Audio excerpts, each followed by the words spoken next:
भंडारा गोंदिया विधान परिषद 2026 स्थानिक स्वराज्य संस्थाच्या महायुतीचे अधिकृत उमेदवार श्री अविनाश ब्राह्मणकर यांचा उमेदवारी अर्ज भरण्याकरिता आयोजित सभेला खासदार श्री प्रफुल्ल पटेलजी व भंडारा गोंदिया जिल्ह्यातील माननीय आमदार व माजी आमदार यांनी संबोधित करताना महायुतीच्या उमेदवाराला बहुमताने विजयी करण्याचे आवाहन केले।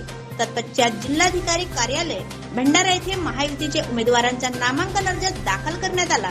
तसेच काँग्रेसतर्फे दिलीप बनसोड व इतर 2 कार्यकर्ते फॉर्म भरलेले आहेत। या प्रसंगी खासदार प्रफुल्ल पटेल, आमदार परिणय फुके, आमदार राजकुमार बडोले, आमदार राजू कारमोरे, आमदार विजय रहांगडाले, आमदार विनोद अग्रवाल, आमदार Sanjay Puram, Bhandara district central cooperative बँकेचे अध्यक्ष सुनील खुंडे, काँग्रेसतर्फे काँग्रेस खासदार डॉक्टर प्रशांत पडोळे, आमदार नाना पटोले, दोन्ही पार्टीचे पदाधिकारी या प्रसंगी मोठ्या संख्येने उपस्थित होते।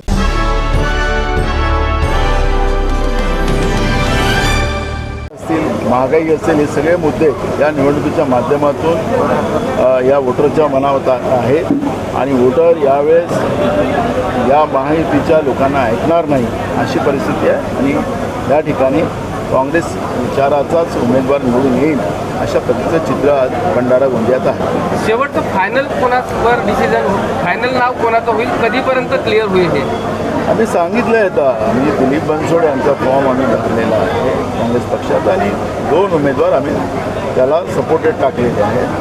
4 तारखेला या सगळ्या गोष्टीचं एकदम क्लिअरिटी आपल्या सगळ्याच्या समोर येईल। प्रफुल्ल अग्रवाल यांच्या देखील नावाची चर्चा होती, काय सांगाल? आम्ही विचार केलेला आहे कारण की राजकारण हे एक रणनीतीचा भाग असतो आणि रणनीतीचा भाग असल्यामुळे त्या पद्धतीची एक रणनीती आम्ही तयार केलेली आहे आणि मला वाटतं की याच्यातली एकदम स्पष्टता आपल्याला 4 तारखेला कळेल।